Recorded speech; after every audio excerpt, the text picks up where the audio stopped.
अस्सलाम वालेकुम, welcome back to my YouTube channel. Allah से दुआ है कि अल्लाह ताला हमारे और आपके सबकी नेमतों और रहमतों में बरकतें डाले। आज की जो मेरी रेसिपी है वो है दम का कीमा।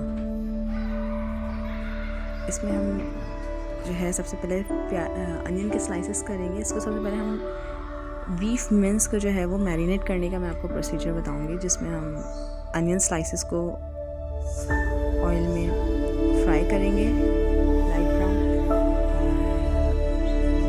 गोश्त को देखिए मैं साफ़ कर दूँगी पहले से बोलने से।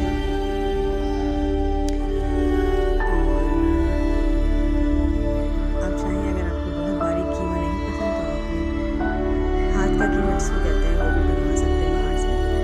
मैंने घर में ही मिल्स बनाया था, तो इस तरीके से मैं चॉप कर रही हूँ।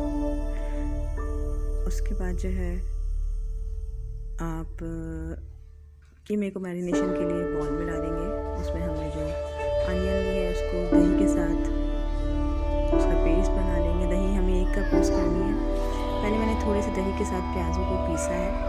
उसके बाद जो है मैं बाकी दही भी उसके अंदर शामिल कर दूँगी। रेसिपी के बीच में ही प्लीज़ अगर मेरी रेसिपीज़ आप लोगों को पसंद आती हैं तो मेरे चैनल को सब्सक्राइब ज़रूर करिएगा और लाइक भी करिएगा। और मैरिनेशन की अब आप इंग्रेडिएंट्स नोट करें। जैसे मैंने 1 चम्मच तंदूरी मसाला शामिल कर डाला है और 1 चम्मच नमक, 1 चम्मच मैंने इसमें लाल मिर्च डाली है। पिसा हुआ धनिया जो है इसमें 1.5 चम्मच डाला, ज़्यादा डाला है।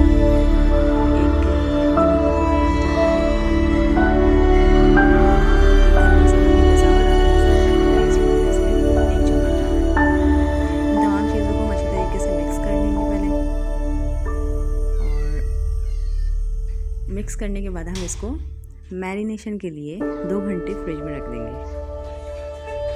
अगर मौसम अच्छा है तो आप इसे बाहर भी रख सकते हैं। उसके बाद 2 चम्मच ऑयल लेके मैं इसको दोबारा से पतीले में भूनूंगी और एक गिलास इसमें हम पानी यूज़ करेंगे क्योंकि ये बीफ का कीमा है। और उसके बाद इसको गलने तक के लिए रखेंगे और अच्छी तरीके से भून लेंगे।